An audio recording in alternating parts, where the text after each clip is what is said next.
Yep. Should wait for everybody to sit. You can do it from here if you want. Do you prefer standing or sitting? Cross-examination. Dave, it's all right. Try lifting that up. Try lifting that up from when you stand. Yeah. So. Your choice. Whatever you feel more comfortable in doing. Why don't you sit? Yeah. Oh, and we don't. Do we have to flip? I can't see.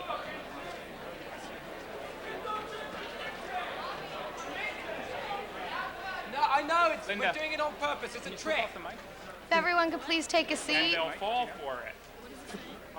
Our names are We're about to switched. start. I'd like to say good evening. On behalf of the 3 graduate schools that make up the Harvard Graduate Schools Forum on Leadership and Ethics, I welcome everyone here tonight.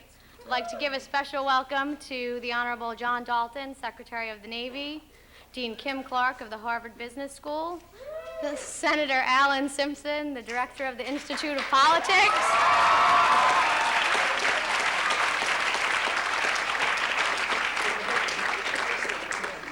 our distinguished panel of judges who will be introduced shortly, and of course our debaters who've worked pretty hard to make this an enjoyable evening.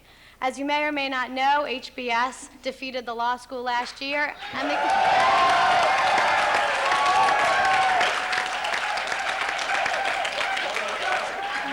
but, and that's a big but, the Kennedy School is here to challenge them and give them a run for their money.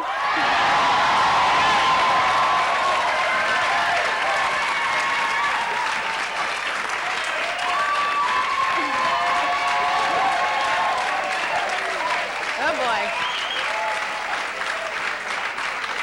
This is going to be ugly. We have a great evening planned, so I welcome you. Thank you for being here, and enjoy the evening.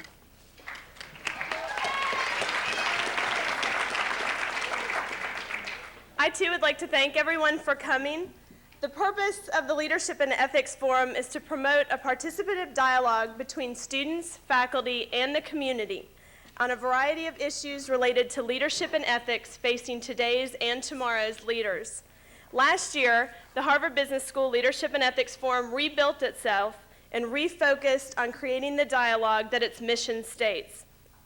As such, the annual debate between the business school, the John F. Kennedy School of Government, and the law school was born. This year, we are proud to announce that the Kennedy School of Government has formed, in addition, a Leadership and Ethics Forum. We look forward to working together with the law school to continue to promote this dialogue and develop tomorrow's leaders. With that, I would like to introduce to you Dean Kim Clark of the Harvard Business School, who will introduce the moderator and the judges.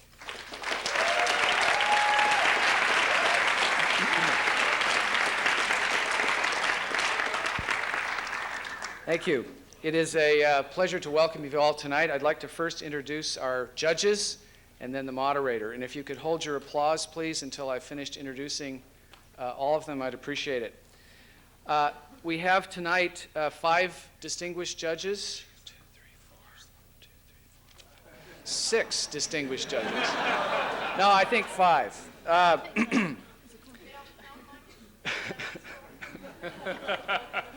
Hey, that was Right. one of our lines. You don't count much at least. First, Carol Ball. And hold your applause. Listen to your dean. Judge Ball is a Superior Court judge for the state of Massachusetts, and we're happy to have her here tonight. Mr. Roy Carlin is next, is a distinguished corporate bankruptcy specialist and senior partner in the law firm of Svivak, Kleen, and Liss in New York. We're happy to have him tonight. Mark Palmer, former ambassador to Hungary, entrepreneur, venture capitalist. Mark, welcome. Professor Hank Reiling. I got Joel at least. Professor Reiling holds the Goldson Chair in Finance at the Business School and is also a runner, which is one of his distinguished accomplishments. Lastly, Fred Schauer, who is who's the Stanton Professor of the First Amendment at the Kennedy School and also serves as Academic Dean, Professor Schauer. Our moderator tonight, those are our judges, our moderator tonight is Senator Alan Simpson. Senator Simpson is the director of the Institute of Politics at the Kennedy School, had a distinguished and distinctive career in the United States Senate, and I think is a wonderful choice to serve as moderator because he, I think, loves debate and never was at a loss for words. So we're happy to have Senator Simpson, and let me turn the podium over to him to introduce our debaters.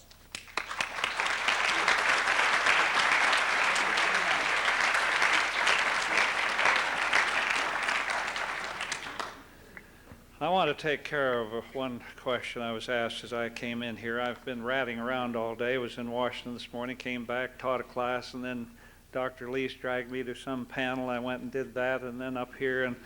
And the answer to the question is, because it took me back, the answer to the question is, yes, I did sleep in this sport coat. So,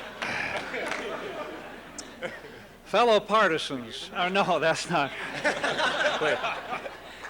Now, first, Anna Marie and Laura, you have done a superb job here with this issue, and we're going to have some fun here. And a great program, the second annual Harvard Graduate School Debate Competition. And I must say, in this issue of ethics and so on, I practice law, my father practiced law, my grandfather, my two sons, and my father always taught me a very simple thing in the law. If anyone goes to jail, be sure it's your client. And you can't miss with that kind of logic. All right, the debate teams, and of course, here they are. The Affirmative, Harvard Business School, John Barney, 99. And Con Jackson, 98.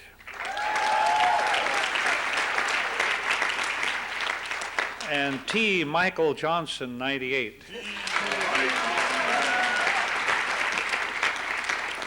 And Drew Ladner, 98. And Dr. Gail Lease, 98.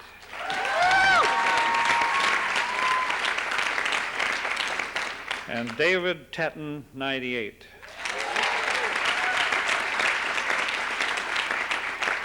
And the coach of this remarkable team is Linda Coy, 98. 98. And for the opposition from the John F. Kennedy School of Government,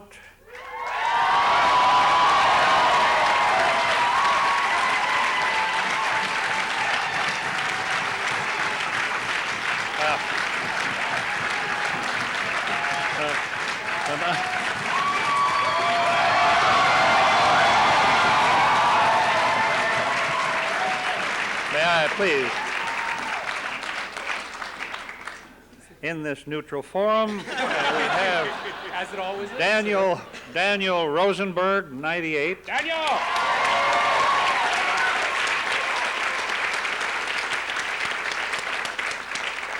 Duncan Hamilton, 99.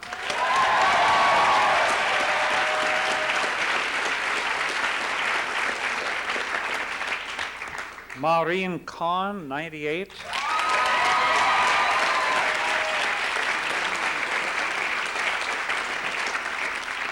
Nahid Nenshi, 98.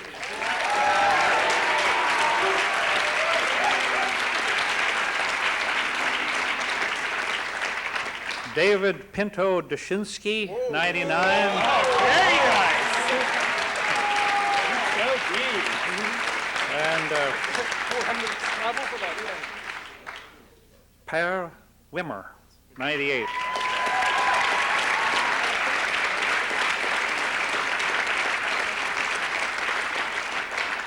And the coach in the purple trunks, Peter Owen, 98.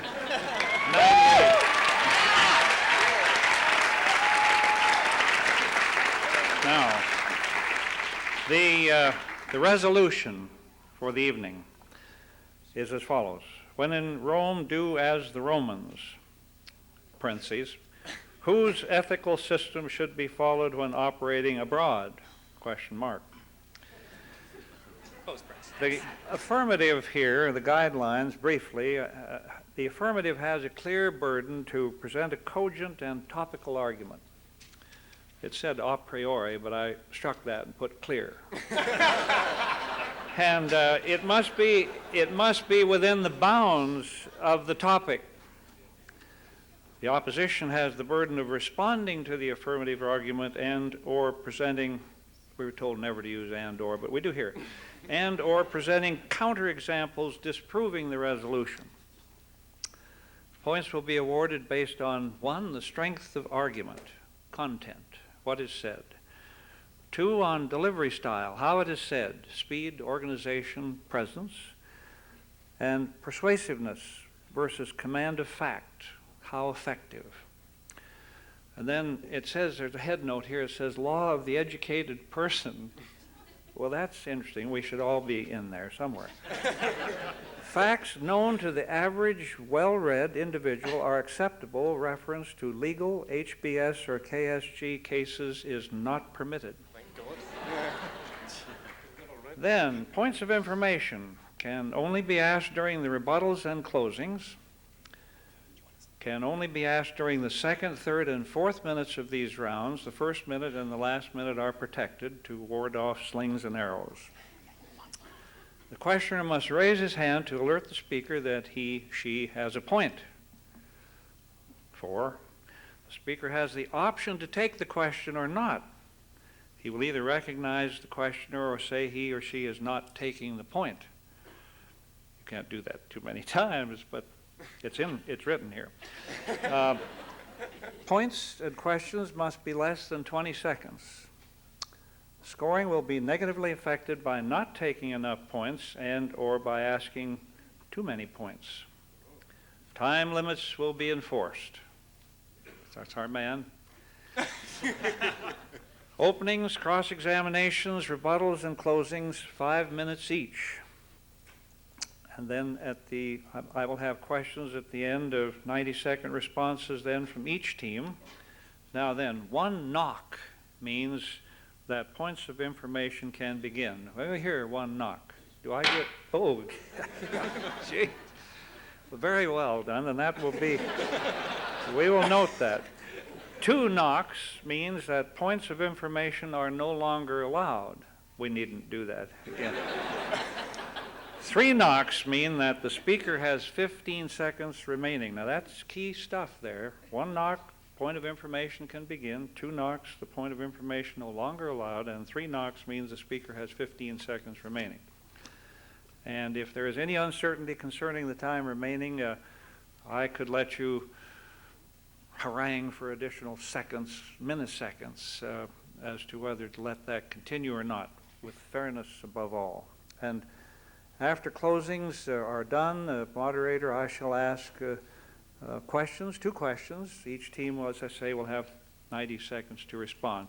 There has been a change in the format from what's in the program, but you're all aware of that. I know those of you who are here at the table debating.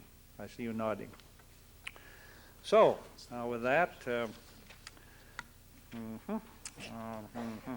well, now, where are my handlers that we're going to, yes, Anna Marie, yes. What, you ready? Start the debate.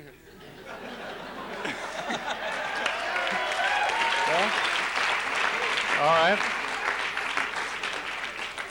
Then begin the debate. That's what it says here. So, you may proceed. You might want to call him the first speaker. Affirmative? Yes. All right.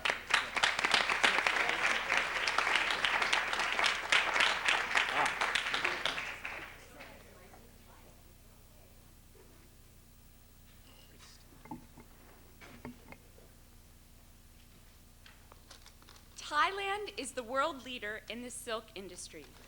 Why? Because after World War II, Jim Thompson went to Thailand to help the country develop its silk industry. The ancient industry of silk manufacturing is fundamental to the Thai culture. At the same time, other Westerners went to Malaysia and Indonesia, and in those countries, the Westerners did as Westerners often do. They imported their ethical systems, culture, and way of operating. The result, the local culture atrophied. In contrast, Jim Thompson listened, learned, and adapted to the indigenous culture. By doing as the Romans do, he helped Thailand create thousands of new jobs, promote international trade and investment, and improve standards of living, all while preserving the important local culture. Ladies and gentlemen, we stand resolved, when in Rome, do as the Romans. What exactly does this mean? We are provided with the parenthetical, whose ethical system should be followed when operating abroad. We, the affirmative, interpret the resolution as follows. This is about respect for others. This is a complex issue, and it is not about extremes. Our extreme is the isolationist position. If we avoid adjusting ourselves to any ethical system that is even slightly different from our own, we will never leave home. The other extreme is the ultra-tolerant position. If we are willing to operate in any Rome, anywhere, we will go to the heinous Romes of Nazi Germany. Our debate should not be about such extremes. Rather, this is about everyday events. With this framework of reasonableness in mind, we will prove the resolution with the following 3 arguments. First, respect. To avoid cultural imperialism, we should respect local cultures. Second, efficiency. Sensitivity to local customs makes for better business and better government. And third, progress. Constructive engagement promotes mutual understanding and progress. First point, respect. To avoid cultural imperialism, we should respect local cultures. We do not presume that our way is the right way.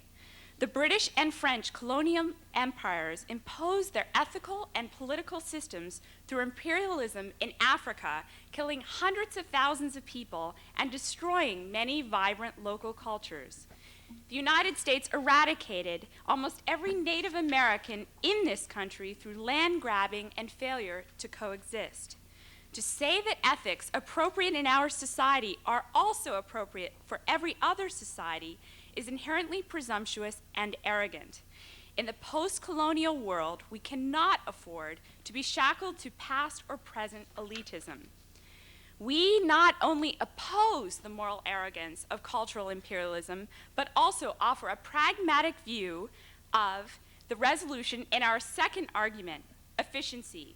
Sensitivity to local customs makes for better business and better government. Local people best understand the social mores that drive their government and business. If we abide by their ways, we will promote more efficient business and government. We offer an example. If a businesswoman from Carrier Corporation wants to develop a factory outside of Shanghai, she will improve her prospects if she learns about and adopts Quan Chi, the Chinese emphasis of relationships over contract. While Quan Chi may offend the Anglo-American priority of contract, it is the essence of business in China. If we want to go to China and do business, then Quan Chi is what we have to do. Now that we've offered both philosophical and pragmatic arguments in support of this resolution, let's look at the results of such a strategy in our third argument. Progress. Constructive engagement promotes mutual understanding and progress. Instead of imposing our values or indiscriminately accepting others, we learn from each other. The alternative, forcing one's own ethical system onto someone else, simply does not work. Please vote for the resolution. Thank you. Right.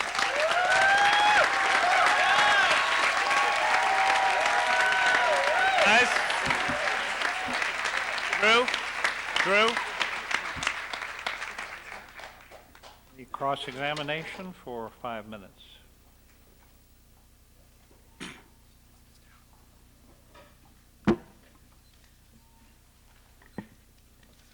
honorable judges, distinguished guests, ladies and gentlemen, and business school students.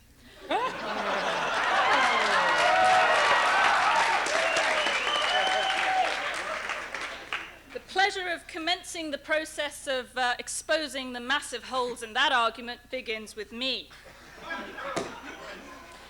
You know, frankly, hearing the business school talk on ethics makes me admire cannibals more. Okay. Cross-examination. Now, the resolution says, when in Rome, do as the Romans. We're going to ask the business school some questions about exactly whether they've read that resolution. They seem to have said, I'm going to ask you, please define for me what you mean by extremes. Preferably today.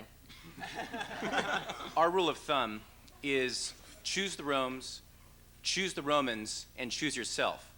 As far as choosing the Romans go, clearly one wouldn't go to Nazi Germany.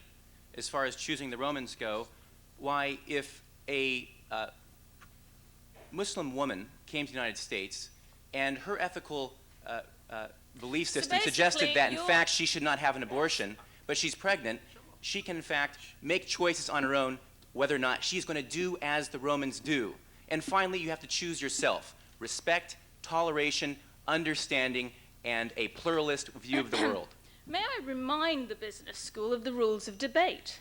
Please You're do. supposed to be affirming the proposition, when in Rome, do as the Romans.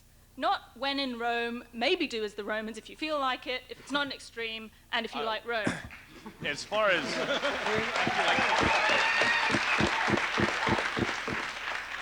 Now, I'm we had one concerned, argument. to Sorry, there's clarify also your another rule, point which that you is said I that we haven't yet didn't asked you a understand. question. was that? But do go ahead. Okay, we heard about the efficiency argument. She's invited you to go ahead, Okay. if you do that. You asked for a definition, and what you're saying, all Romans. When we look at our own country, we're full of diversity. To put the pluralism of one ethical system on all Romans would be inappropriate. So when we bring up the example that Drew has brought up tonight, we are stating that when you're in Rome, it's not one system that prevails in Rome. It is indeed one policy that enables us to interact as multicultural. Okay.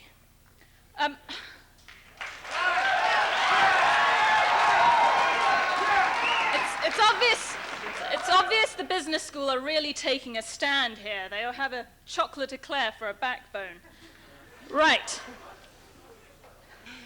The second argument we heard from the business school was efficiency.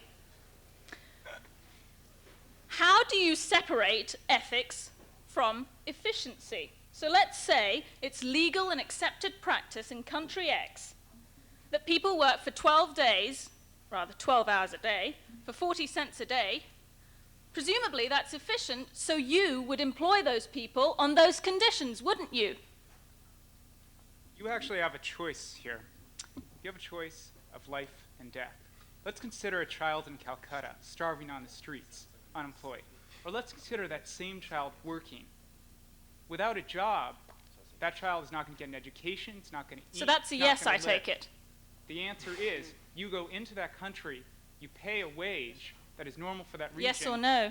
And that child is going to be better off. Yes or What no? do you choose? Do you give them a job, or do you hold by absurdly high first world wages Chocolate in a eclair, third world yes country? or no? Are you going to take a stand on this? I told you already, which was, in fact, that we go in and we employ the child at the local wages. We do as the Romans do. And by 40 denying cents a the day, child that 12 hours opportunity- Who are a day. you to impose your value system on another nation? Um, That's what I'd like to know.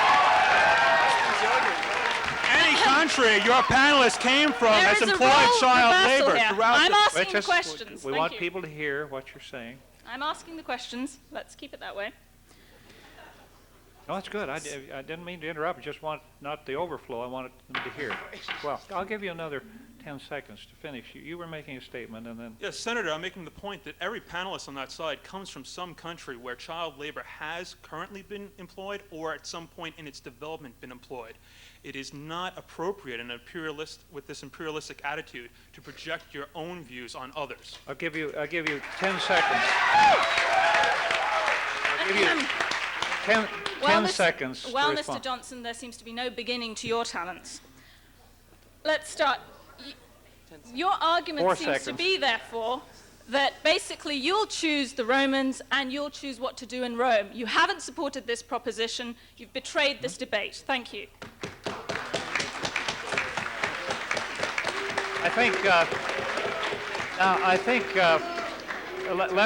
me say this. I think that the time runs so swiftly and the applause cuts into the time. I know that you want to do that, and I think that's exciting and good, but it cuts into the time. Either I'm going to extend it a minute on each side, and I think I will if you want to enjoy the vigor of applause. You want to enjoy the vigor of applause? Well, then we're going to extend the evening for a few minutes. So now I'm going to give a presentation of the opposition, and each of you will take 6 minutes. 6 minutes, and that will include applause. And if the applause is terribly vigorous, we'll do 7. Okay, 5 or 6 minutes of the presentation of the opposition. Right, ladies and gentlemen, thus far, I'd like to start us with a quick summary of what the business school's case has been. Here's our cake, and now we're going to eat it. Because the fact is that from the very beginning, their proposition has one huge flaw, one massive contradiction lying at its heart. And it came out within the first 30 seconds of what the first proposition speaker said. She stood up and said, we're not going to talk about extremes. We're just going to deal with the furry bit in the middle, the bit we feel that we can deal with.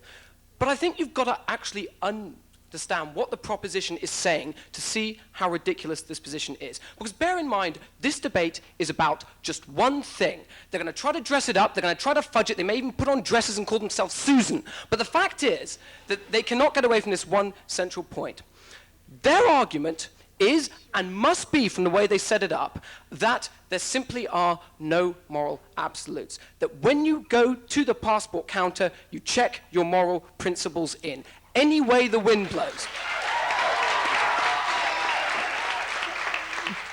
Now, as if that wasn't ridiculous enough, they decided, probably about halfway through the first speaker's speech, that actually that was a bit of a difficult proposition to make. And so they thought they'd just change the rules a tiny bit. And so they said, we will, of course, draw no moral lines whatsoever, wherever the wind blows, unless we decide to draw some. And this is why extreme cases are so important. They tell us, on the one hand, that they're going to draw no lines, that they are not going to judge other countries by our standards. But then they tell us they're not going to have any truck with extreme cases. I'd like them to tell us how they're going to judge these extreme cases. They're making it up, right? Bottom line, there is a basic contradiction, and unless they can work that out, this debate stops here. That's the first point. The second point is, again, however they like to dress it up, that the onus of proof lies squarely on their shoulders. It's not enough for them to simply name call. They've got to prove their point, and thus far they have failed to do that in any way, shape, or form. So that's the first thing. Now,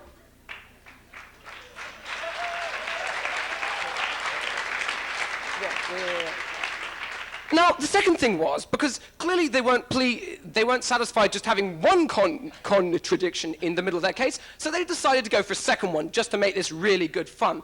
Because they stood up and said, this debate is about culture.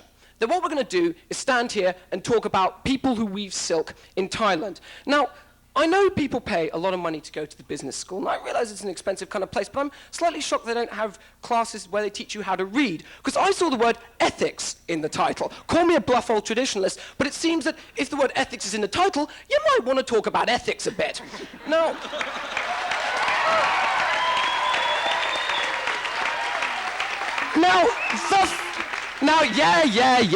you're pleasing nobody.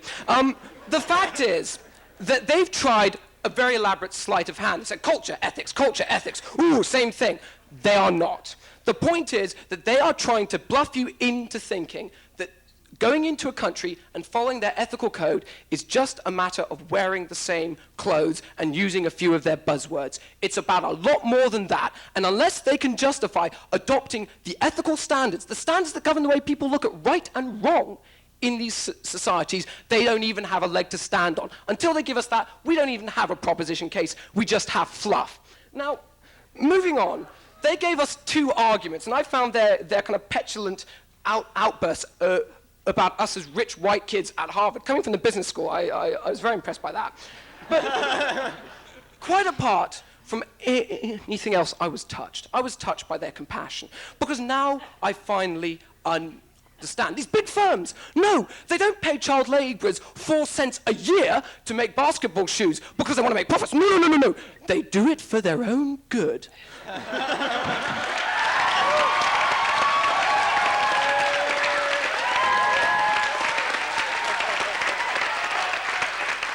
You know, I am so glad to see that we have all these people with consciences waiting to go into big business. I can just see them making a big splash on various corporate boards across America. But the second argument, and this is what really got me, because we got to this petulant outburst, is who are you to judge? But it covers something very deep and very, very disturbing. Because the bottom line with this is, as we said, that they don't believe in moral absolutes. No matter how they try to slice it, that's the position they've got to take. And they said, how dare we enforce our own opinions? Well, I have a counter question.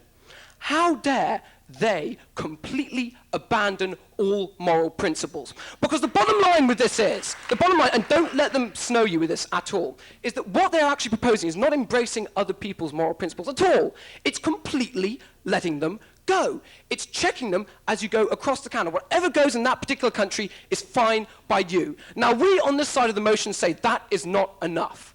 There comes a time when you've got to draw lines.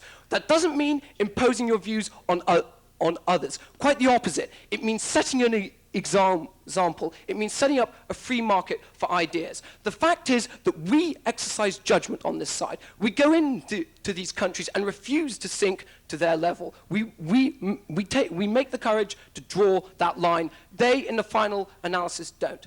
And so, because they've contradicted themselves not just once, but twice, because they are the ones abjuring morality, and because the rest of their points simply make no sense, I urge you to reject this heinous motion and vote with the opposition.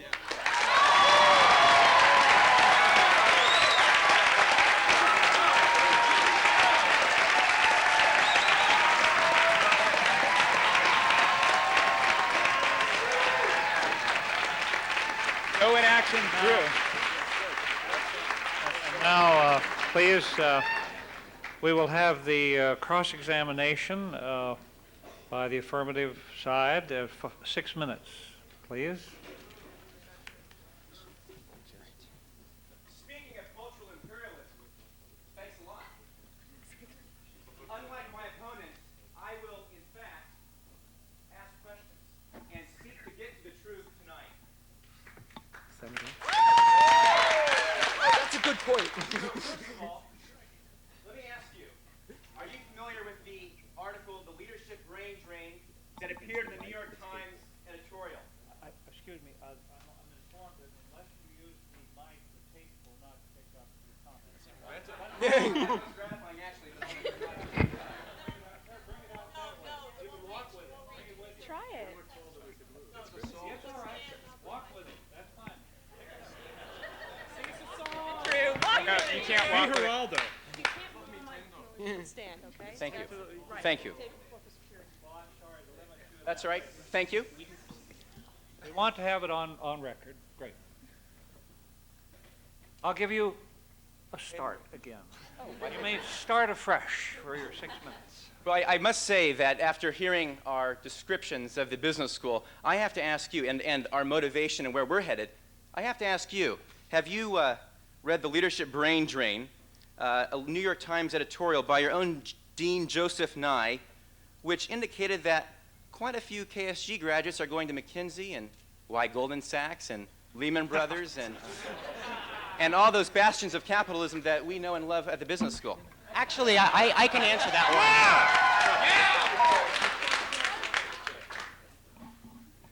I'll admit it. It hurts. It hurts. I'll admit it.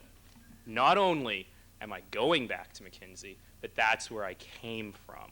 It's shocking. It's shocking, I know. It's shocking, I know. It's a horrible thing. But some of us in the world believe that our ethical systems are important enough to try and import into the world of big business rather than operate there in a moral vacuum, as too many do.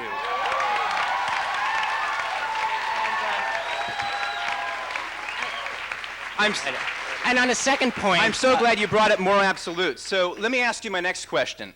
You talked a lot about moral absolutes, and here at the Kennedy School, where moral absolutes is such the norm, let me ask you, what are your moral absolutes? our absolutes are that if it's right to do something in this country, and we think it's right and it's morally right, when I go to another country, it's going to be right for me to do the same thing there. My values don't change. I learn them, I practice them, I do it every day. So in an my age life. where books are being written on what's right and what's wrong, and our society is divided over what's right and what's wrong, you're telling me that your ethical system is, why, knowing what's right and wrong? I'm sorry What's your ethical system? Help me out. Sorry to intrude in your diatribe here, but do you Please understand that you're the proposition? You tell us what you think right and wrong is, and then we tell you what I'm it's just not. cross-examining what you're... I'm just...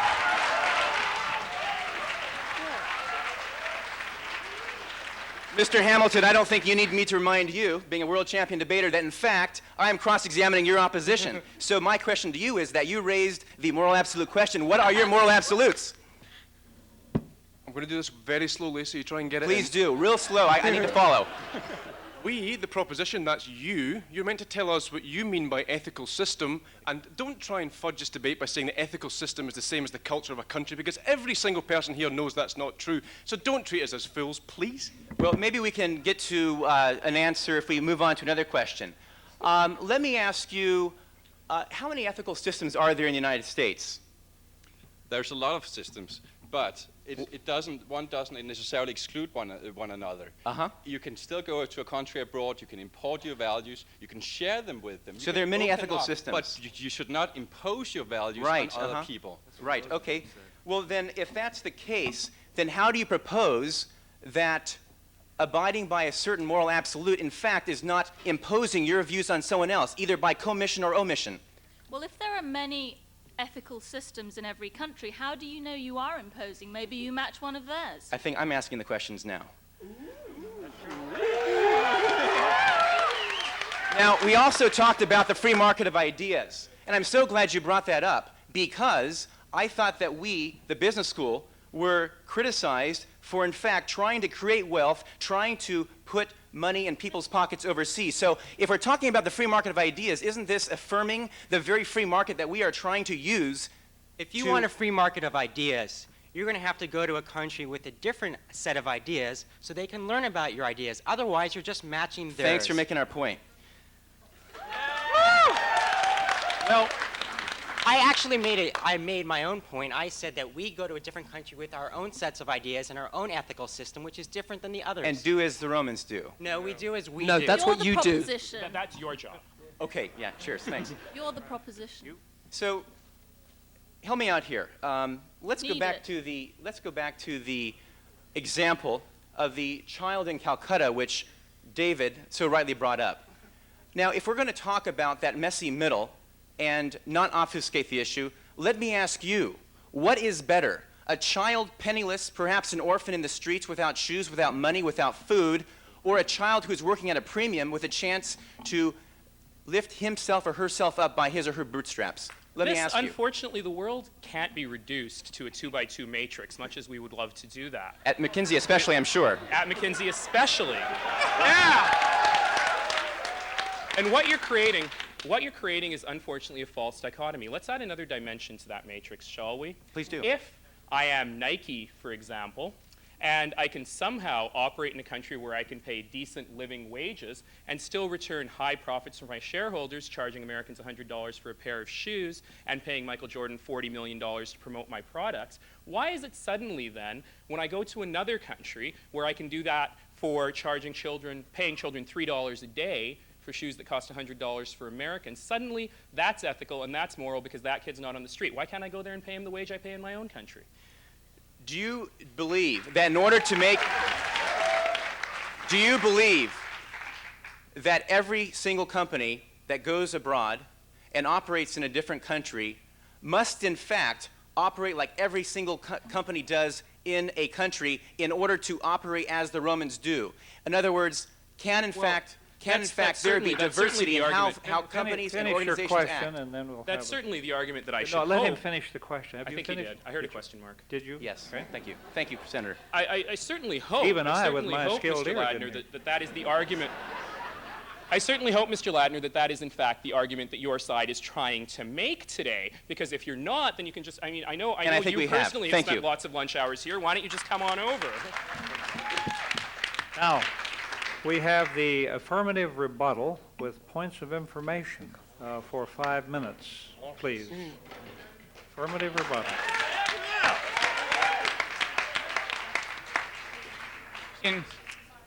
I'm sure you all have read today's issue of the KSG paper.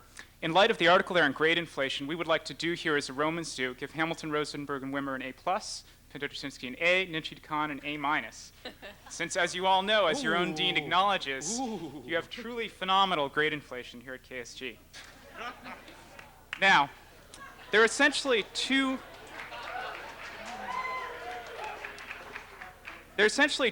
arguments that Mr. Pinto-Tuschinski attempted to make.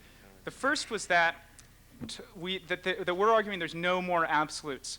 We're not talking about relativism. We're talking about pluralism. Is that so wrong to talk about pluralism?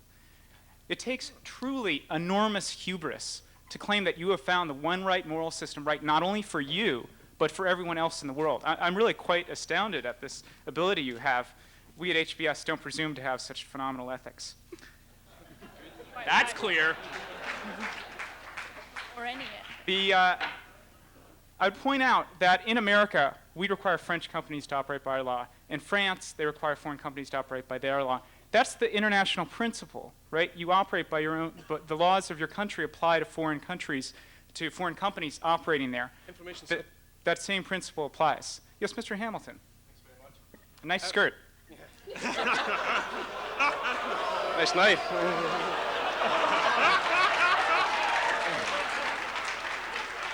Just because those international countries have different standards, much lower standards, could you explain to us why it is that you are singularly incapable of moving up to the higher level rather than using the lowest common denominator?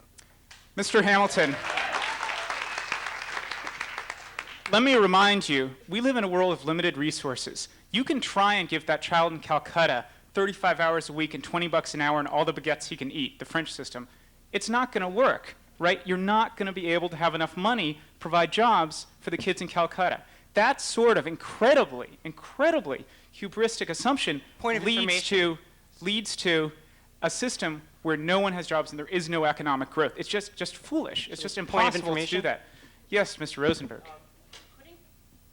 Couldn't you just pay them a few pennies more to give them a living wage? I mean, will the multinationals suddenly go out of business? Isn't that the ethically and morally right thing to do?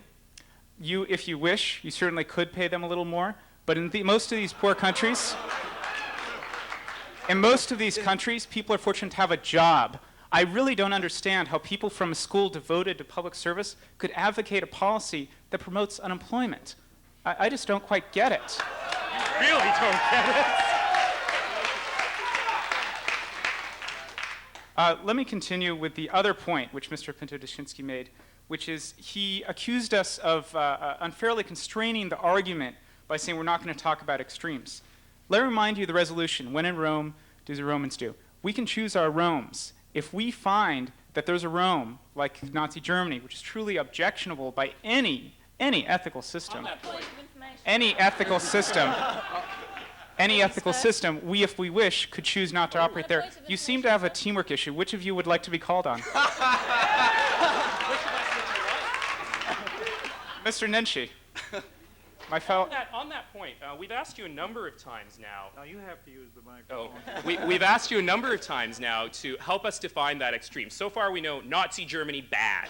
Perhaps Cambodia bad. How about forced labor in China? How about child labor in India and Pakistan? No, sorry, that one's okay already. How about environmental degradation in Brazil? Just give us a few more examples. It really help. As we said earlier,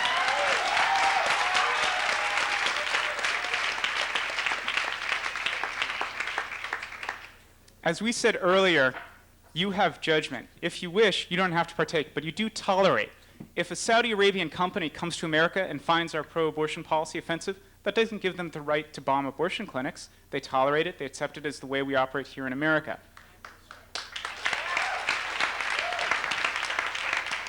Let me also add, I really find it surprising that you think that we can suddenly go into a poor country and operate as we do in the first world. It is impossible.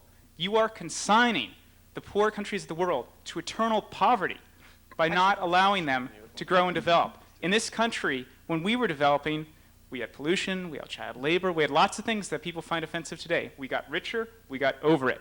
That's a privilege of being wealthy. That's a statement of historical fact, ladies and gentlemen. Statement of historical fact. And by depriving people of the right to grow, everyone is poor. Thank you.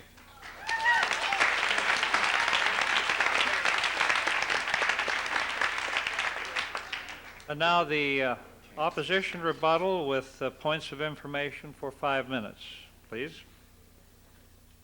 I have a whole big long speech prepared, which I'm hoping I'm not going to confuse with my colleague's speech. If I start going on about William Wallace or something, stop me. But before I do that, I want to stop for a minute and just think very closely about what that last speaker just said. At the very beginning, he accused us of hubris, which is, by the way, one of my favorite words, especially when you work at McKinsey. But at the very end, he said, we got rich and we got over it. Yet we have hubris. Let's explore that in a little more depth. What we are saying on this side of the house is simply that when you have morals, when you have an ethical standard, that ethical standard and those morals need to travel with you. That to do otherwise, to operate by different moral standards, to operate by different sets of ethics just because you happen to have gone through a customs checkpoint is morally and ethically wrong. It devalues people who don't look like you. It devalues people who don't think like you. And that's our argument, boiled down to its very essence. Simply and purely, that is wrong. Now, we're about at the halfway point in this debate right now. Let me summarize what we've heard from both sides. Go ahead. You're a Chinese business person, and you're come to the United States, and you have to apply U.S. contract law to the way you do business? That's actually an extremely helpful question because it does play to my next point. Let's talk a little bit about that. On the other side, we have in fact heard 3 different words used interchangeably. Those words are law, culture, and ethics. And obviously the law school's not debating this evening, so hopefully no one will say that law equals ethics. I meant law is very ethical. Seriously, let's take a moment and look at those. And I like to think of those as bars. Not the kinds of bars they have in their gym, but the kinds of bars that you need to jump over. Which are simply this. First, there is the legal bar. All right? We have a legal bar. And I don't think anyone on either side would advocate, except in a special case where the law is unjust, which I may get to if they have questions about it, but I don't think anyone on either side would advocate doing illegal actions. So let's just get rid of that. Point of information. Then we have a situation, let me finish this thought. Then we have a situation where you have an ethical bar. That ethical bar could be lower, it could be higher on a standard scale than the legal bar. If it's higher, we see that the law does not constrain us. In short, in a particular country, you could hire 7-year-old girls with small, nimble hands to sew your basketball shoes, but you don't have to, because your ethical standard is higher than that. And we say that the higher bar needs to prevail. Now, point of information. Now, they tell us, let me continue this thought. They tell us that to do so is the ultimate in hubris because it constrains the world to poverty. It's a bad argument. It's a very, very bad argument. It's an argument that says because we lived it once, we have to live it again. And what I do know, because I go to a school that studies public policy, is yeah, we can do innovation. And it's important to think about the ways in which we can help the rest of the world develop to our level without repeating the mistakes of the past. Unlike them that learn from cases and do it over and over, we don't have to. Point of information. Point of information. Yes, go ahead. So help me understand, we are to not repeat the mistakes of the past, how are we going to do that without jobs and entrepreneurship and creating wealth? It's a darn good question, and it's a darn tough question. And I'm not going to deny that. I'm not going to answer you with the simple platitude here, despite having taken 2 classes at the business school last term. I think what we really need to do is we need to define what's important to us, because when Nike goes, Nike is not nice. It's a K, not a C. And when Nike goes to Indonesia and they pay those 7-year-old girls 4 cents a day to sew those basketball shoes, who really benefits? Yeah, the 7-year-old girls benefit a little bit, but their economy is forever a branch plant economy, paying those kinds of wages forever and ever and ever and ever and ever. Those who benefit are those who hold the shares of Nike. So then the moral question, you don't have any more time, then the moral question becomes simply not, do we keep our ethics or do we have jobs in the developing world, but are our ethics worth 30 cents less a share in dividends next quarter? I say they are. So despite the novelty of the business school starting talking about respect and sensitivity and eating Chinese food and wearing the colorful native garb when you're in another country, that's not what this debate is about. This debate is fundamentally and simply about if we each have a moral and ethical system, does that travel with us, or do we spend our lives acting in violation of our own ethics? We say the former, and that's why we beg to oppose.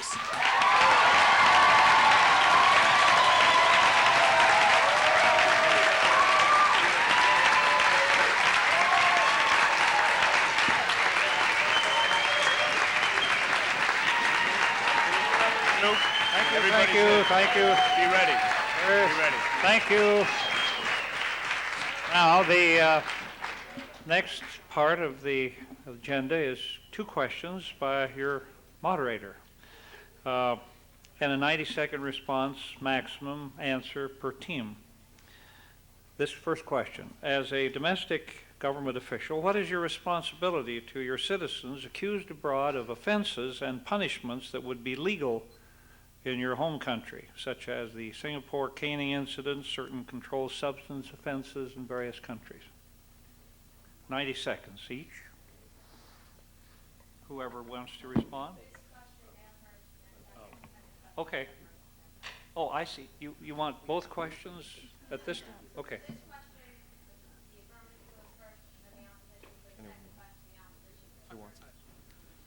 Senator, I'd like to talk about the example of an international citizen who was recently executed in Virginia. Even though the International Court of Justice asked the United States to stay that execution, we did so and executed the prisoner. What that goes to is to prove the affirmative. When in Rome, do as the Romans. If you go to another country, you have to abide by their laws and their ethical system. And if you get into trouble, you violate those, your punishment is just under those conditions.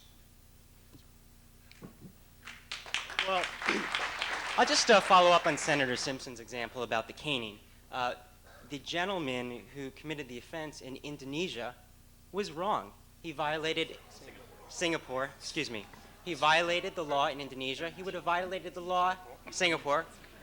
I've got this thing about Indonesia, I guess. He violated the law in Indonesia, and that was wrong by Singapore. He violated the ethics there. He violated the law there. He violated the law in our country. The problem with Singapore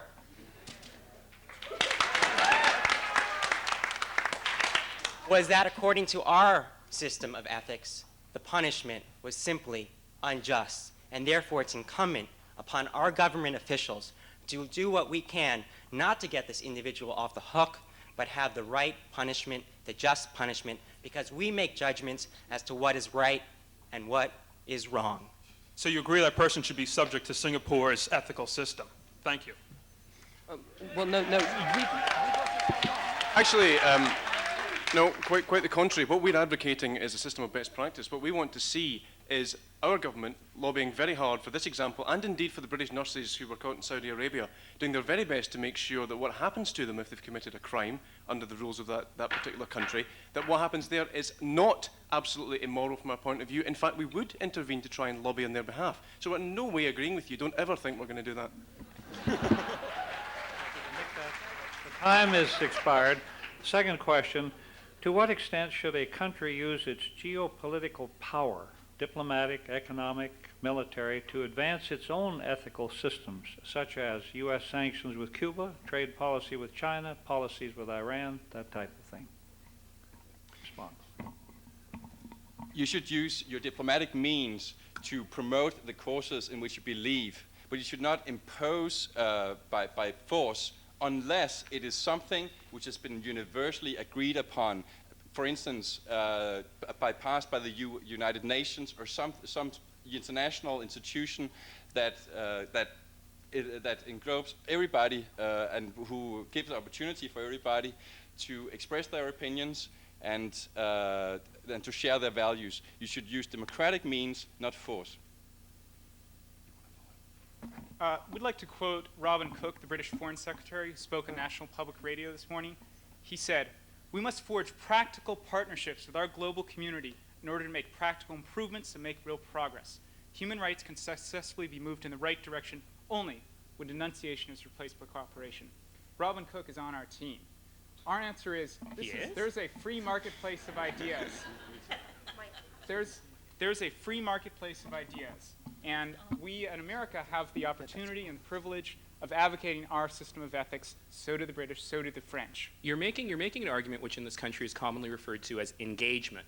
The thing is, though, that engagement only works if the following takes place, which is engagement only works if the people with whom you are engaging get to see what your system is like. That's why the Kennedy School trains senior Chinese military leaders every year, so they can see McDonald's and supermarkets and understand what our system is like. If we do as the Romans do, if we go to China and we act exactly as the Chinese act, what happens? They suddenly realize they've been wrong all these years because we're now imitating them? Mr. Nenshi, engagement is about... Please. Very short time. Engagement is about respect of each other. It's about learning what each other has to say. It's not about imposing your view of what human rights or what foreign policy objectives are right on the other partner. It's getting together. And you don't have to go to Rome. Thank you.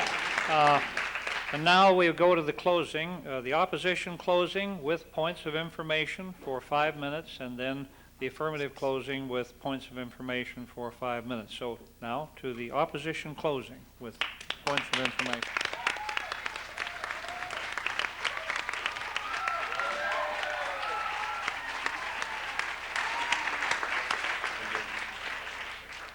Thank you very much, Mr. Moderator. Ladies and gentlemen, pleasure to be closing for the Kennedy School. Can I just say, first of all, that if that is the product of, what would that be, $300,000 of education, we're all in trouble. Now, the people I feel actually most happy for in this debate are the judges, because, believe me, if that curtain wasn't there, they would have a remarkable sight to see. The principal...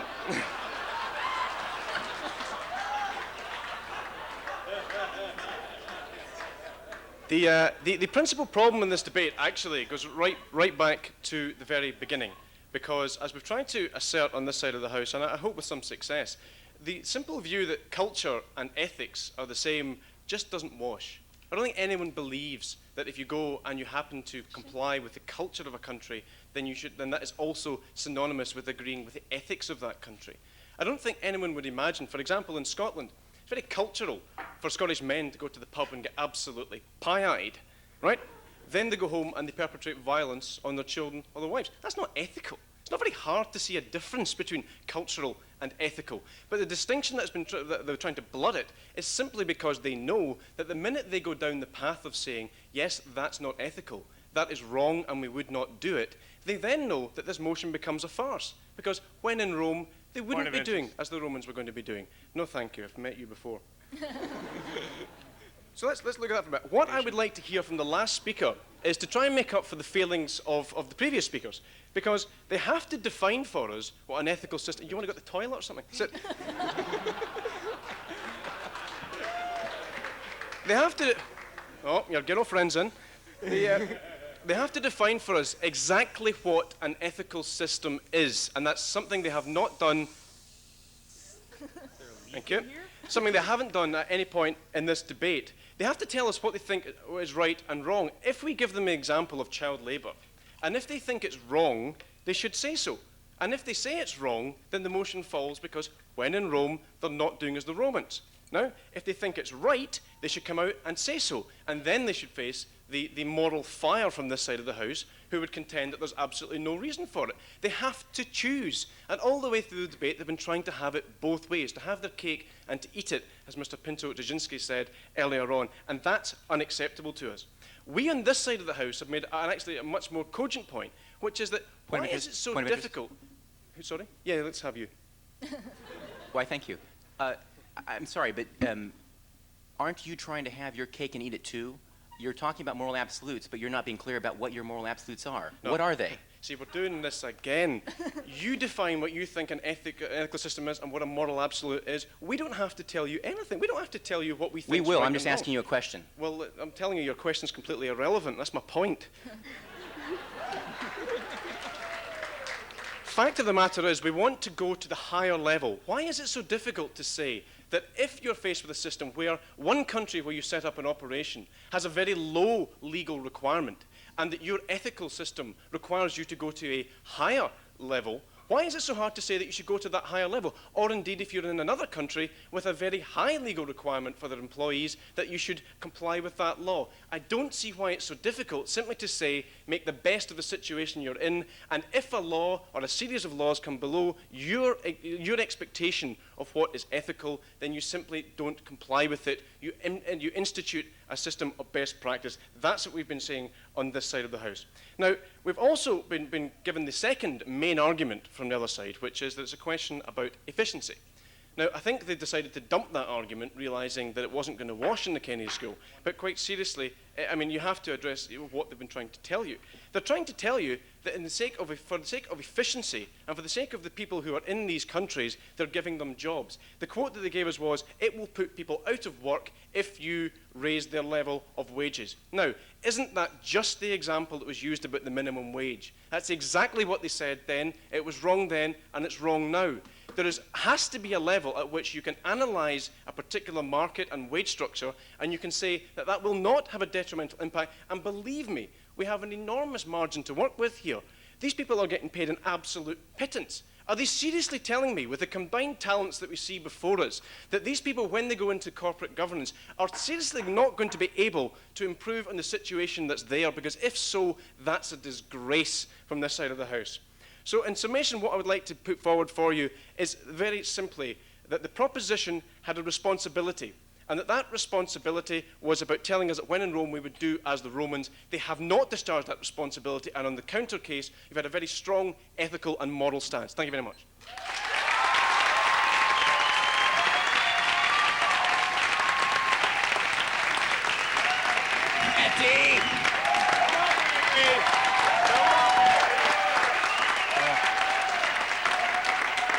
Come on, business school, bring the noise. We are the defending champions. Judges, distinguished guests, members of the audience, and fellow debaters, the affirmative has proven its case tonight. When in Rome, do as the Romans. I want to start by clarifying some of the obfuscating tactics by the Kennedy School. One, why can't a policy school see that ethics are deeply ingrained in culture, in how you conduct business, in how you treat each other? Ethics is broad. It encompasses our daily life. And by disregarding culture and the things we've been talking about tonight, they try to truncate the argument and just confuse the issue. Second, they said on cross-examination, my values do not change. Then I want to ask the Kennedy School, are you admitting you have nothing new to learn? That all you know about how to live as a human being is a priori? Come on! Okay? Third, they want to talk about, in a moment, they want to talk about the higher bar. Maybe I'd like to ask them, maybe it's other cultures, it's other countries that have something to teach us about human rights. Okay? My last point before I take the point, one last issue I want to clarify. They keep saying that we don't have an ethical view. That's nonsense. We have articulated very clearly a cultural pluralism that is a matter of toleration, a matter of learning from other people, and most important, a matter of respect for others when you're on their turf. Something the Kennedy School isn't necessarily showing us tonight.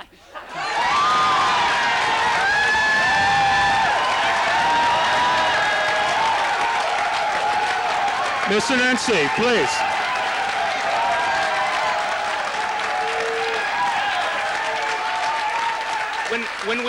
When we finish up, could you all could you all do a section cheer for us, but later?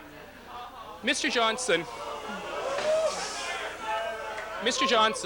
you've just made. You did accept his point? Yes, I did. You've just made three arguments, Mr. Johnson. The first is that culture is deeply ingrained. The second is, despite that, we should change it.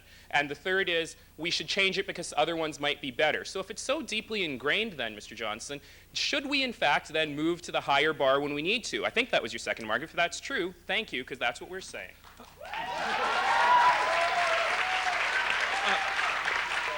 Mr. Nancy, what I actually said was that ethics are deeply ingrained in how we live our lives, and that encompasses culture, how we conduct business, etc. As far as this higher bar, you know, higher bars are matters of opinion. You guys cannot articulate, without assuming the mantle of cultural imperialism, what is the right bar. That's our point. Okay, I'd like to offer to the judges and the audience the synopsis here. We offered 3 reasons why, when in Rome, do as the Romans. First, it's a matter of respect. We want to avoid the cultural imperialism, the white man's burden that, plagued the English and French empires and America's own attitude towards Native American tribes. We want to learn from each other. We want to show that, hey, we may not know everything there is to know under the sun. On a point of information. 2, efficiency. Quan Shi in China. If I'm an American business person going over to China, I am going to be able to conduct business more efficiently, more effectively, if I bother to take the time to learn their system of relationships and not solely rely on my Anglo-American sense of contract priority. You have to know the rules of the ball game you're playing in.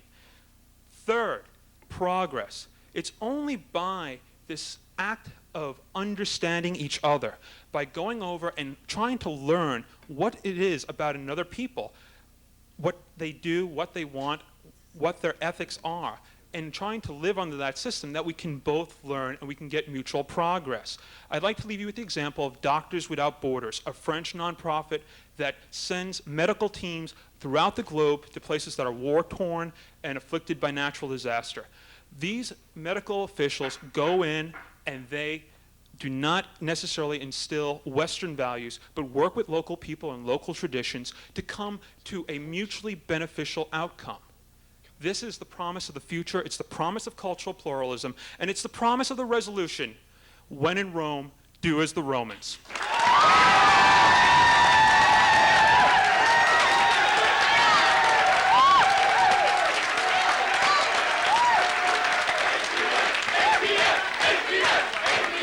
APS. Go over and shake hands. Was that it?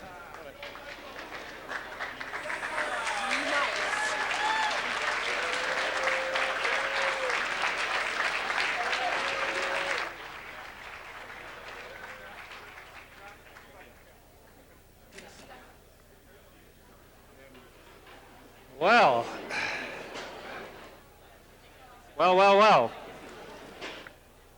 If I could have your attention, please. Let me thank you.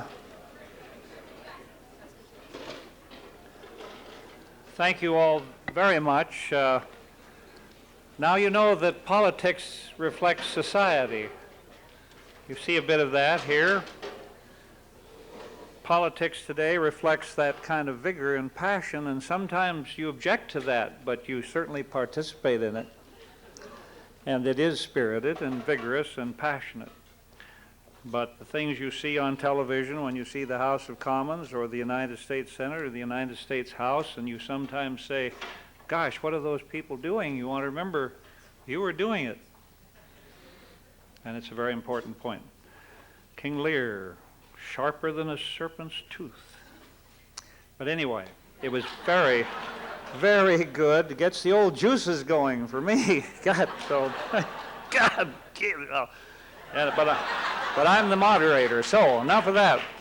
And we have a wonderful and remarkable guest.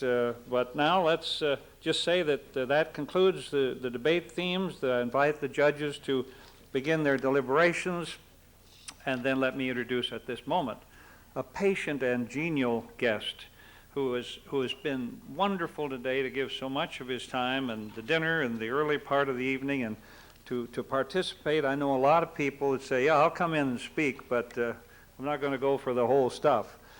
And John Dalton is here. He is the 70th Secretary of the Navy, sworn in 93. He graduated with distinction from the United States Naval Academy at Annapolis in 1964, having served as Deputy Brigade Commander, the Academy's #2 ranking position. He served in the Navy from 1964 to 1969, attaining the rank of lieutenant while on active duty and promoted to lieutenant commander in the Naval Reserve, an MBA from the Wharton School of Finance and Commerce of the University of Pennsylvania. Relax. He began his public service career after serving with the investment banking firm of Goldman Sachs and Company in Dallas, Texas. Relax. He was president of the Government National Mortgage Association of the U.S. Department of Housing and Urban Development. In '79, President Jimmy Carter nominated John Dalton to the Federal Home Loan Bank Board, where he served as a member and chairman until July of '81. Been chairman and chief executive officer of Freedom Capital Corporation in San Antonio. Prior to becoming secretary, he ran the San Antonio, Texas office of Stevens Incorporated, a Little Rock, Arkansas-based investment banking firm. He is the first service secretary to receive the prestigious International Security Leadership Award from the National Security Caucus, recognizing his, quote, leadership and vision in promoting American sea power and a bipartisan maritime strategy. And previous winners of that were President George Bush, former Secretaries of Defense William Perry, Cap Weinberger, and Ronald Reagan. I've come to know him. He was in Washington when I came there in '79. This is a very steady, thoughtful hand on the wheel of the naval wheelhouse. John, come on up. Glad to have you.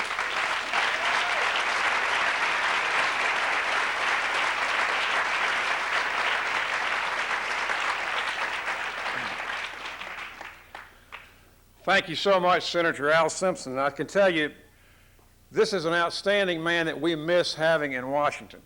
He served with great distinction in the United States Senate for 18 years and was indeed a beacon on Capitol Hill. He's someone who was greatly admired by Democrats and Republicans, someone whose word you could take to the bank, and we miss having you in Washington, Senator Al Simpson.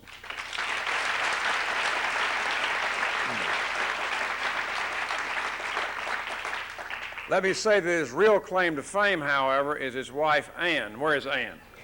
There you are. Please stand and be recognized.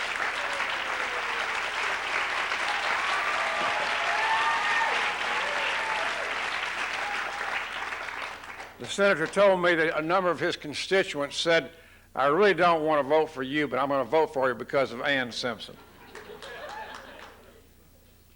I have a similar situation in my own family, in that my wife is my claim to fame, and just as Ann Simpson keeps the senator straight, her responsibility is to keep me in line. And to give you just one example of that, I was asked to speak at graduation at the United States Naval Academy in 1995, and you can imagine being a graduate of that institution, to go back and deliver the commencement address as Secretary of the Navy was indeed a tremendous honor and privilege, and I worked on that speech literally for months. And I got up there on graduation day in Navy Marine Corps Memorial Stadium with 23,000 people in the stands, and I gave it everything I had. And I got through in the standing ovation from this group, and after the speech was over, the guy who had been superintendent of the Naval Academy when I was a midshipman came up and said, John, I retired from the Navy 25 years ago. I live here in Annapolis. I've been to every graduation speech, and that was the best one I've ever heard. I said, gosh, Admiral, thank you very much. And several other people had very similar complimentary things to say. And So Margaret and I were driving back home to Washington from Annapolis, and I was all puffed up like a peacock, and I said, Margaret, I don't know how many truly great leaders there are in this country, but they're not very many. And she said, well, I know exactly how many there are. I said, you do? How many? She said, one less than you think.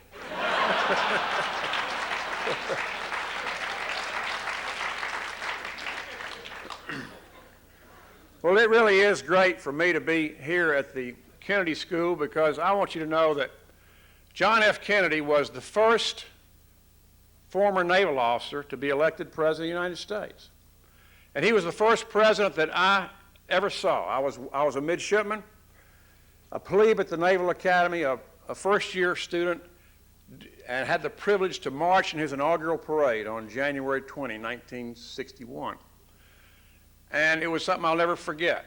And then my senior year, when he was assassinated, they formed a special honor company, and I was asked to lead that company of midshipmen in his funeral procession in Washington, D.C. And that is something that was so moving, and is something I will always treasure to have participated in that event. This picture over here of President Kennedy and his rocker, I have a rocker made by the very same man, Larry Arata, in my office in Washington. I sit in that chair, and I am indeed in awe of having something to do with him. And to be here at the Kennedy School and have the privilege of speaking to you tonight is indeed a privilege and an honor, and I thank you for giving me this privilege and pleasure to be with you. I would like to begin my remarks tonight with a quote from Theodore Roosevelt, one of our greatest presidents, a Harvard man, and, incidentally, a great supporter of a strong Navy and Marine Corps. He said, "It is not the critic who counts, not the man who points out how the strong man stumbles, or where the doer of deeds could have done better. The credit belongs to the man who is actually in the arena, whose face is marred by dust and sweat and blood, who strives valiantly, who errs and comes short again and again, because there is no effort without error and shortcoming, but who does actually strive to do the deeds, who knows the great enthusiasms, the great devotions, who spends himself in a worthy cause, who at the best knows in the end the triumph of high achievement, or who at the worst, if he fails, at least fails while daring greatly, so that his place shall never be with those cold and timid souls who know neither victory nor defeat." Theodore Roosevelt spoke those words at the Sorbonne in 1910. Just as they were appropriate then, they are appropriate for our competitors tonight and their well-fought debate. Please join me in another round of applause for the valiant men and women courageous enough to enter the arena.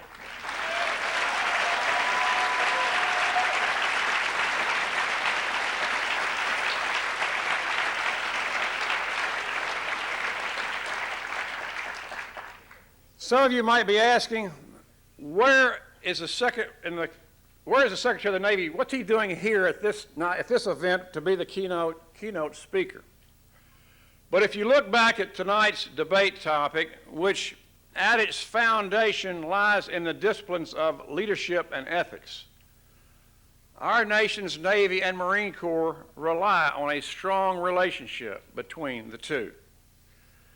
It is true for any organization, government, private, national or international, that in order to be successful, it is necessary to re-examine periodically the bottom line.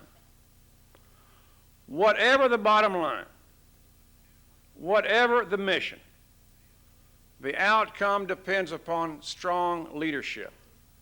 And in the long run, it most surely depends on ethical leadership. That may be a simple message, but it is one that I believe is often overlooked by those of us caught up, and those of you who will soon be caught up in the excitement and vigor of what Teddy Roosevelt described as the arena.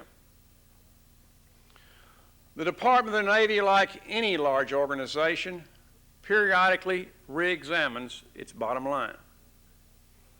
For the Navy and Marine Corps, our fundamental mission is peak combat readiness while maintaining wise stewardship of America's tax dollars. Beginning shortly after the Cold War ended, we began a re-examination of that mission and embarked on a transformation process that would ensure our continued success as a vital organization to ensure our nation's continued security in a vastly different world. Our long, hard look at ourselves as an organization went well beyond weapon systems and deployment schedules. We looked at our leadership and our corporate culture in which that leadership operated. As Secretaries of our nation's Navy and Marine Corps, I believe that it was necessary for us to re-emphasize core values in order to have our sailors and Marines grounded by bedrock standards of conduct. Our core values are honor, courage, and commitment. I also rely constantly on what I call the timeless traits of leadership. The timeless traits of leadership were initially demonstrated by the Apostle Paul when he was traveling from Caesarea to Rome to be tried and was shipwrecked, and his ship was destroyed and went aground. And he demonstrated these traits, and these traits are: a leader is trusted. A leader uses good judgment. A leader takes the initiative. A leader speaks with authority. A leader strengthens others, is optimistic and enthusiastic, never compromises absolutes, and leads by example. Two of these timeless traits of leadership are especially applicable to us tonight. A leader is trusted, and a leader never compromises absolutes. No organization can prosper without effective leadership. And leadership is ineffective without trust and a commitment to absolutes provided by a body of ethical conduct. It doesn't matter what business in which you're engaged. If your organization's bottom line is simply profit, then recall the words of Ralph Waldo Emerson, who said, "Our distrust is very expensive." If your business values the happiness of its employees above all else, then consider the words of President Harry S. Truman. If you don't trust the people you love and those who work for you in all capacities, you'll be the unhappiest and most frustrated person alive. Or if you're simply interested in ease of operation of your business, it was Mark Twain who said, "If you tell the truth, you don't have to remember anything.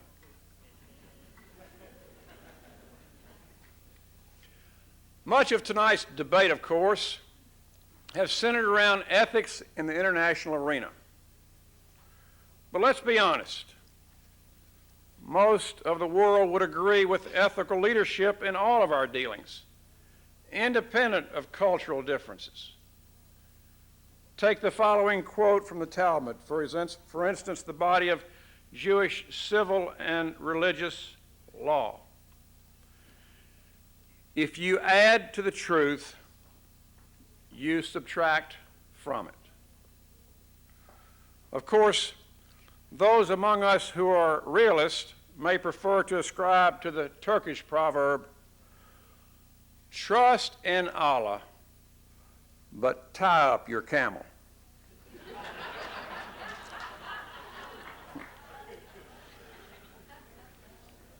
From my experience with the leadership of the Navy and Marine Corps, we have made great strides in reaffirming trust and ethics in our corporate culture, ingraining our recruits with the core values of honor, courage, and commitment, and impressing upon our people the timeless traits of leadership. We start our leadership and ethics training early. It begins in boot camp. I don't know how many of you have witnessed the emergence of leadership in someone's life for the first time, but it is truly remarkable to see. We have recently added a defining and culminating event to the end of boot camp training in both the Navy and Marine Corps. The Navy's event is called Battle Stations, and for the Marine Corps, it's called the Crucible. These events combine all the recruits' previous training and puts it to the test. The recruits are awakened in the middle of the night to begin these events, and they push hard until its completion. I've personally witnessed both of these new programs, and I will tell you why I think they work. The natural leaders emerge and take charge right away. But after hours of mental and physical exertion, they are fatigued and exhausted. And that is where things get interesting. That is where some of the usually more silent and timid members of the recruit division come forward to take the lead, many for the first time in their lives. They are ready to enter Teddy Roosevelt's arena. And as most of you know, when you get the taste for leadership, it becomes addictive. You search it out, and it begins a self-perpetuating process in your life. These new leaders begin to look at tasks from both sides, team player and team leader. That's very important because in our Navy and Marine Corps, we need both team leaders and team players. If we lose a team leader in battle, we need a team player to step forward to take the lead in the arena.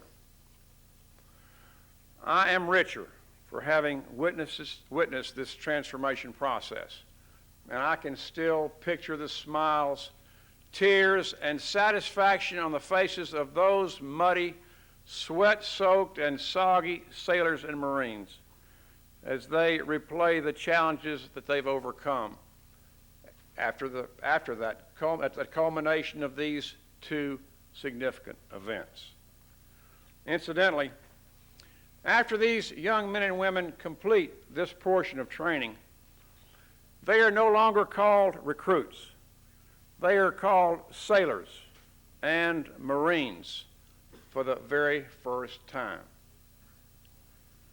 What makes these programs revolutionary and not just evolutionary is that while we are teaching leadership, we're also teaching ethics, and most importantly, ethical leadership. The ethical watchwords of our Navy and Marine Corps are honor, courage, and commitment. They are stressed from day one of boot camp, during officer training, and on a regular basis in the fleet as part of our corporate culture. So what does all this mean to our nation's future leaders in business, government, and law? As evidenced by the arguments made in tonight's debate, with our focus becoming increasingly global, we're faced with more and more ethical challenges. These challenges transcend borders and meet head-on with divergent cultures and belief systems. Just as we strive to impart tenets of ethical leadership to our service members at boot camp, so too Harvard and this leadership forum seek to bring ethical leadership to the fore and stress its importance in the lives and work of our future national leaders. If we allow history to guide us, let us not forget about the fall of the Roman Empire. Rome, after all, did not fall in one day or in one long, hard-fought battle.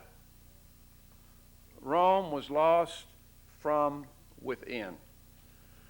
It was lost piece by piece and action by action through the corruption of its government and the loss of its citizens' individual integrity. It was a slow decay in leadership and ethics that destroyed a mighty empire.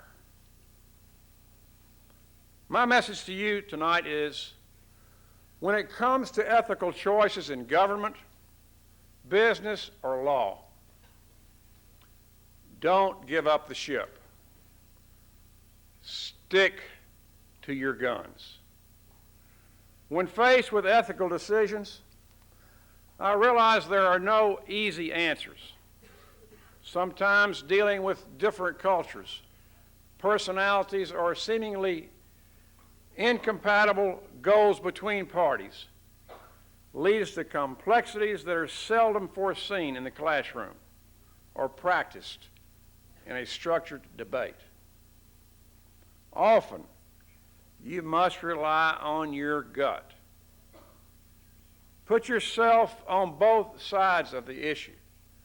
Check the groundwork and precedents that has been laid, and seek outside advice. It may become tempting to allow seemingly gray areas to diminish otherwise ethical leadership. But you must, above all else, hold fast to your integrity. Never compromise absolutes. For the business students, I would like to discuss one ethical decision that I've admired because the company involved put ethics before the bottom line. It cost them money, but as evidenced by current postings on the stock exchange, their financial position remains strong and the company enjoys my brand loyalty because of its ethical actions. I'm speaking about the pharmaceutical company Merck. When Merck scientists discovered a drug to cure river blindness, a parasitic disease concentrated in the third world, which swarms through body tissue, eventually causing painful blindness, the good news was that they had a ready market of more than 1 million customers. The bad news was that very few of those affected by the disease could afford to pay for the product. Although profit potential for this product was bleak, Merck went forward anyway, hoping that a government agency or a third party would purchase the drug for humanitarian distribution. When no one stepped forward, Merck's executives were faced with a tough ethical decision. Take the loss and move on, or provide the drug to those in need at an additional cost to the company. In the end, Merck provided the drug free of charge and even assisted in the distribution of the product. They lived up to the statement published in their own internal management guide, which reads, "We are in the business of preserving and improving human life. All of our actions must be measured by our success in achieving this goal." I applaud not just the sentiment of this statement, but also the ethical leadership example. On the government side, ethical leadership is equally important to our dealings with other nations.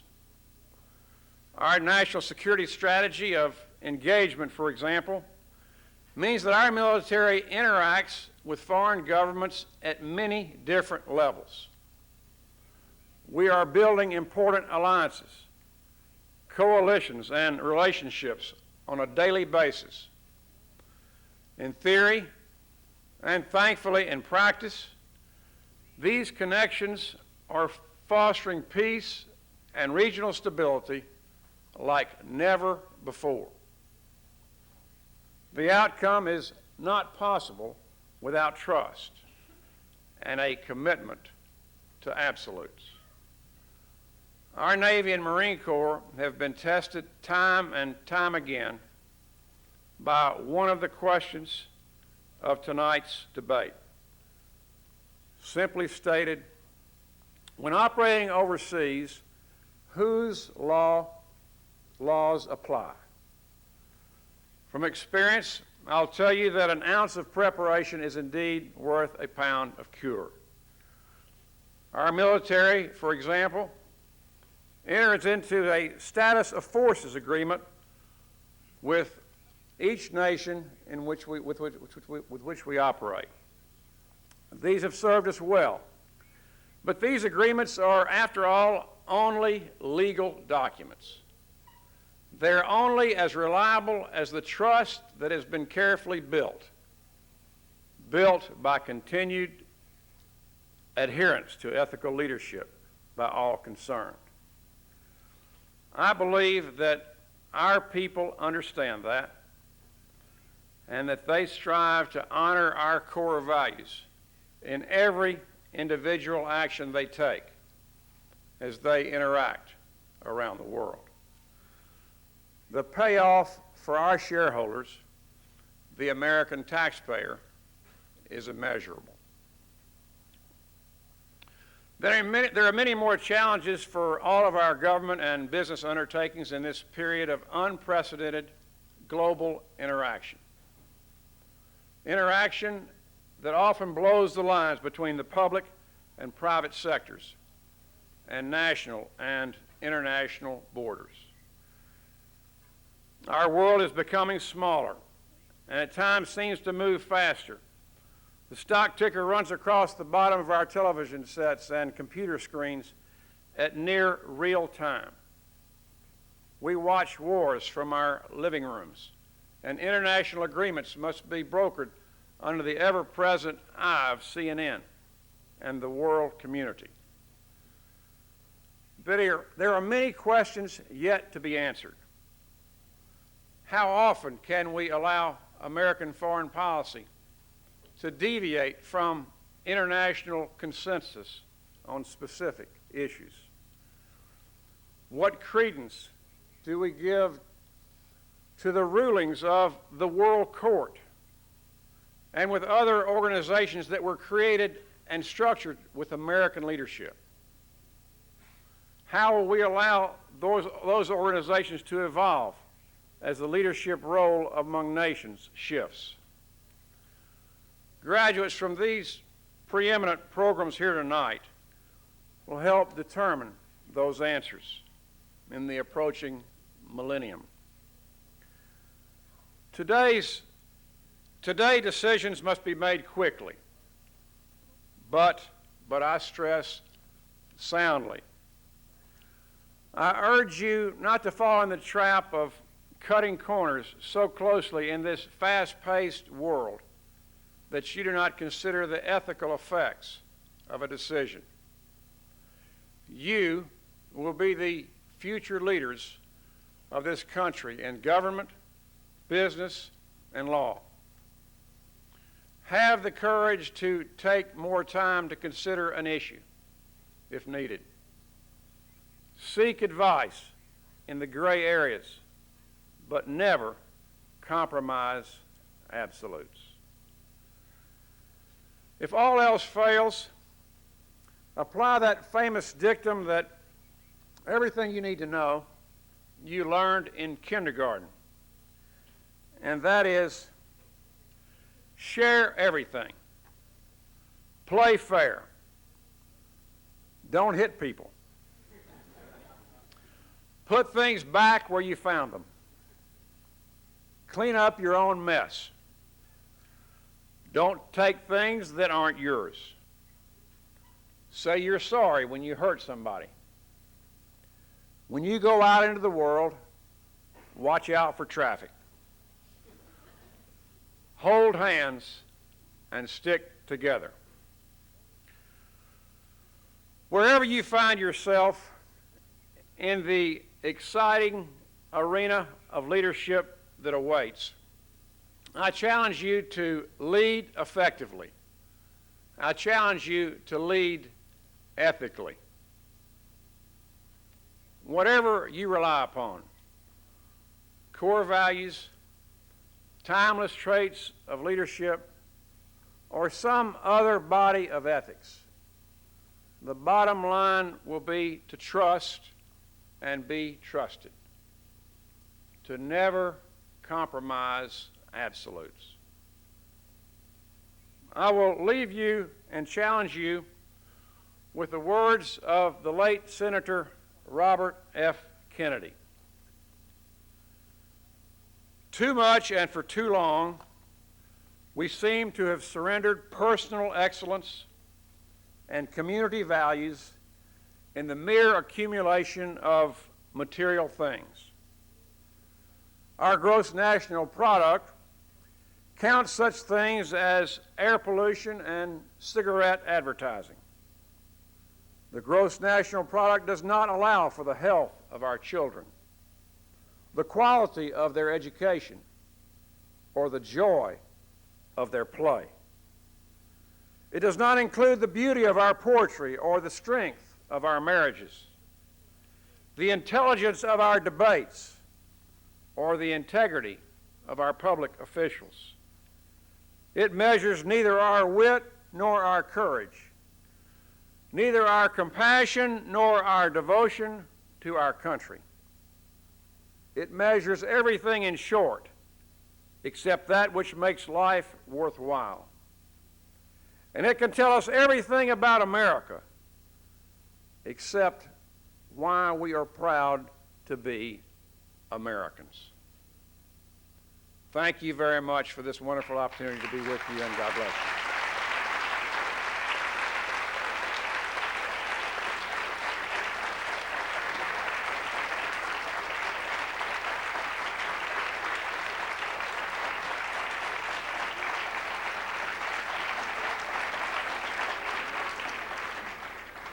Thank you very much, John Dalton, Mr. Secretary. And now we have the introduction of Judge Carol Ball to give us the results of this remarkable activity. Thank you.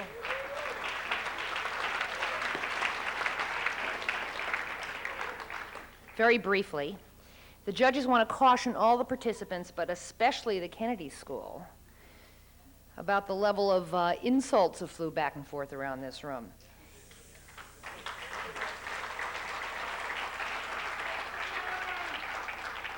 It affected your style scores, and it raised concerns, at least in my mind, that the Kennedy School is churning out baby newts.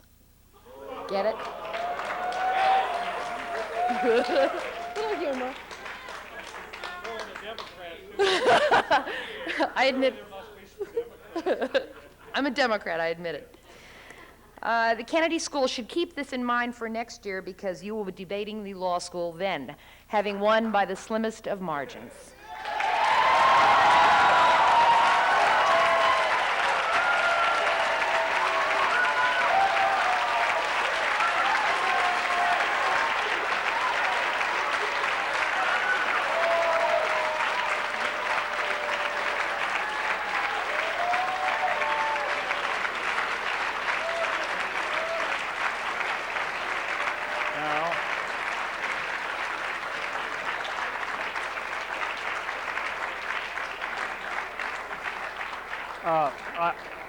Thank you very much, Judge. I do appreciate it, and I think your words are very appropriate. And now the award. Wait till you see this thing. Good heavens.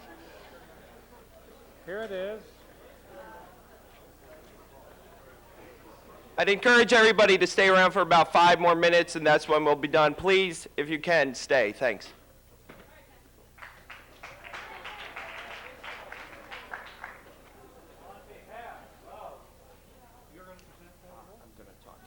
You're going to talk after? Oh. Let me again thank you so much, and thank you, Dean Clark, for coming, and thank you for these. This is a splendid group of young people. I'm deeply impressed. Exciting students of all ages from both schools. Such powerful and impressive discussions. Well done, well researched, well coached, and the judges' views, I think, are very, very apt.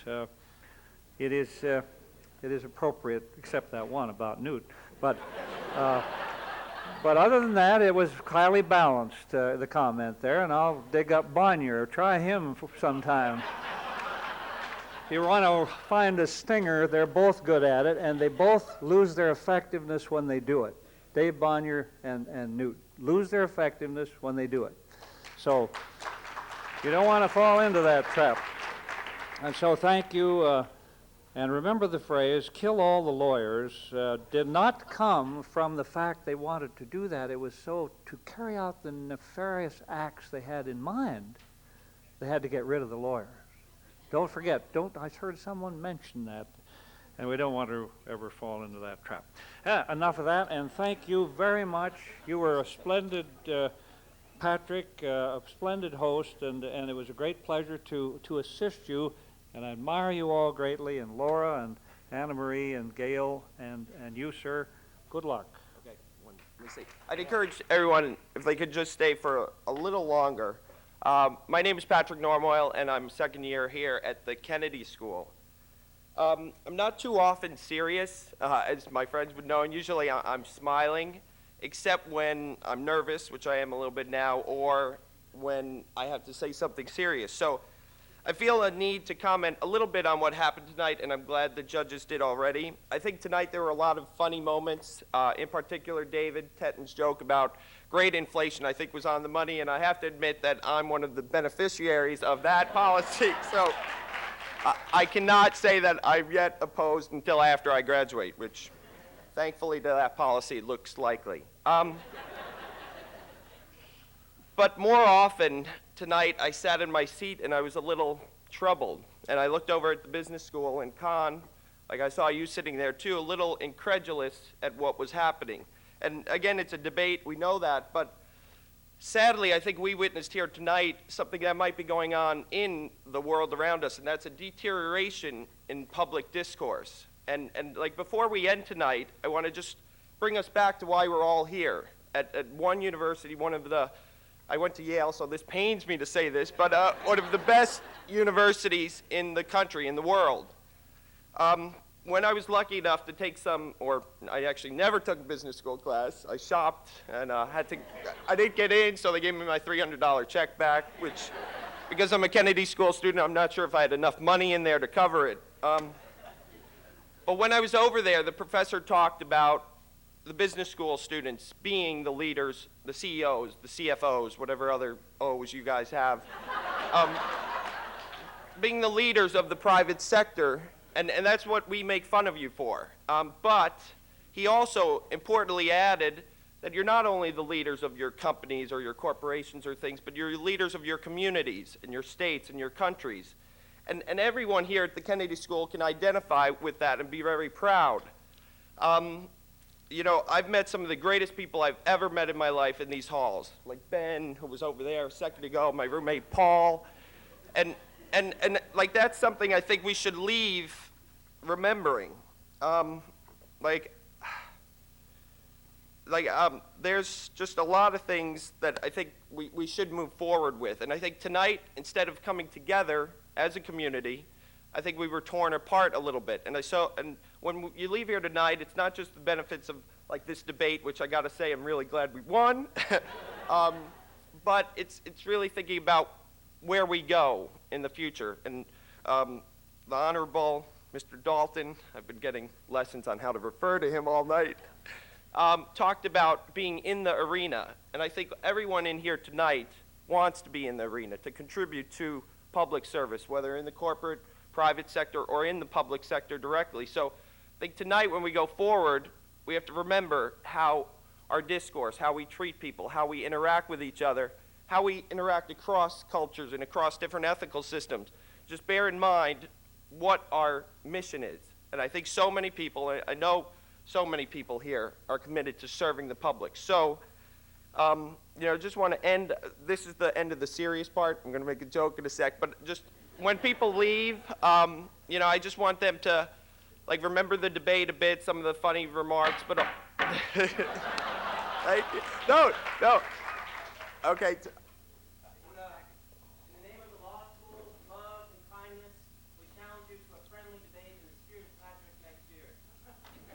Good.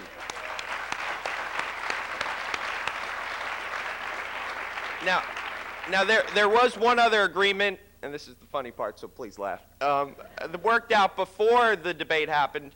Our deans met, Dean Clark and Dean Nye, made an agreement that the winner would be able to use the gym facilities of the opposition. So the Kennedy School students can use SHAD anytime we want. So there you go. Actually,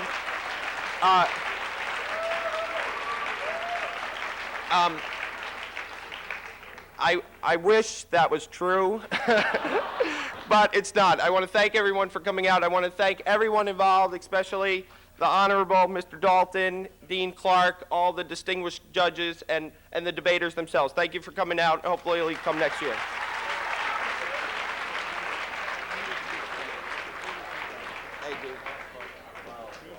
Here, keep your notes. I knew it. Very well done, young man.